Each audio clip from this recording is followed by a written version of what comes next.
সালামু আলাইকুম রহমতুল্লাহ। আমার সকল দিনী ভাই বোনেরা, আপনি কি চান না আপনার কলব শয়তানের অসুয়াশা মুক্ত থাকুক?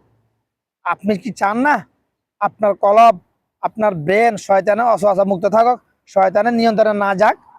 তাহলে পড়ুন ইকরা আউযু বিল্লাহি মিনাশ শাইতানির রাজিম, আউযু বিল্লাহি মিনাশ শাইতানির রাজিম, লা হাওলা ওয়ালা কুওয়াতা ইল্লা বিল্লাহ, লা হাওলা ওয়ালা কুওয়াতা ইল্লা বিল্লাহ। যদি পড়েন নিয়মিত ঘন্টা মিনিমাম 6 বার, আমি সাজেস্ট করতেছি ঘন্টা মিনিমাম 6 বার, 5 বছর আগে থেকে বলতেছি। কে শুনতেছে আমার কথা ভাই? আমাকে তো কেউ চিনে না, আমি কোনো আলেম না, আমার মাথা পাগড়ি নেই, গায়ে জুব্বা নেই, আমার কথা কে শুনবে ভাই? আমার কথা শোনার জন্য আমি বলতেছি না, আমার কথা যদি আমার রাসূলের কথার সাথে মিলে শুনবেন, না মিললে ছুঁড়ে ফেলে দিবেন। আমার কথা শুনবেন না কেউ।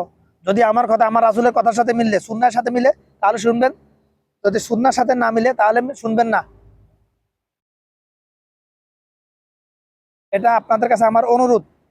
আমার কথা বলার উদ্দেশ্য হলো আমার সকল দিনী ভাই বোনদেরকে জাহান্নামের রাস্তা থেকে জান্নাতের রাস্তা দিয়ে নিয়ে আসা। এখন আমি যদি উল্টাপাল্টা কথা বলি, আপনারা ওই কথা শুনে যদি জাহান্নামের রাস্তায় চলেন, তাহলে ভাই আমি তো বৃথা, আমি তো ধরা খেয়ে যাবো ভাই, যদি আপনারা আমার ভুলটা না দেখাই দেন। একজন মানুষ আরেকজনের মানুষের সামনে আয়নার নেয়, আমার সামনে যে মোবাইল আছে, মোবাইলের মধ্যে আমি আমার পুরো চেহারা আমি দেখতে পাচ্ছি, কিন্তু আমার চেহারা দেখার ক্ষমতা এমনি নাই। আমার বিবির সামনে দাঁড়াইলে আমার বিবি দেখতে পারবে আমার চেহারা কিরকম, চেহারার কি কোথায় কোনো দাগ আছে কিনা, কোথায় কোনো প্যাচ আছে কিনা। আমার মায়ের সামনে দাঁড়ালে আমার মা দেখতে পারবে। তদরূপ একজন মুমিন আরেকজনের মুমিনের সামনে আয়নার নেয়, একজন মুনাফিক আরেকজনের মুনাফিকের সামনে আয়নার নেয়। অর্থাৎ একজন আদম সন্তান আরেকজন আদম সন্তানের সামনে আয়নার নেয়।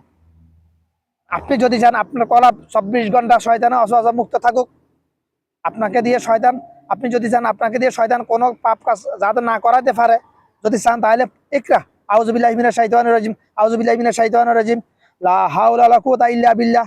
যে কোনো একটা পড়লে হবে ইনশাআল্লাহ, দুইটা পড়লে তো আরো উত্তম। লা হাওলা ওয়ালা কুওয়াতা ইল্লা বিল্লাহ, এটাকে জান্নাতের ধন ভান্ডার বলা হয়েছে, সহিহ হাদিস, জেনে নেবেন। আমার কথা শোনার জন্য কি বলতেছে? আপনি বাংলা পড়তে পারেন না? আপনি আপনি 14-15 বছর পর্যন্ত শত শত বই পড়তে পারতেছেন, আপনি কোরআন পড়তে পারবেন না কেন ভাই? কেন পারবেন না? আমার কথা শোনার জন্য আমি কি বলছি? আপনি পড়েন না? আপনি পড়েন, এটা পড়েন, এ কোরআন পড়েন। আপনি 30 নম্বর পারা, 37টা সূরা আছে, এসব এগুলো পড়েন।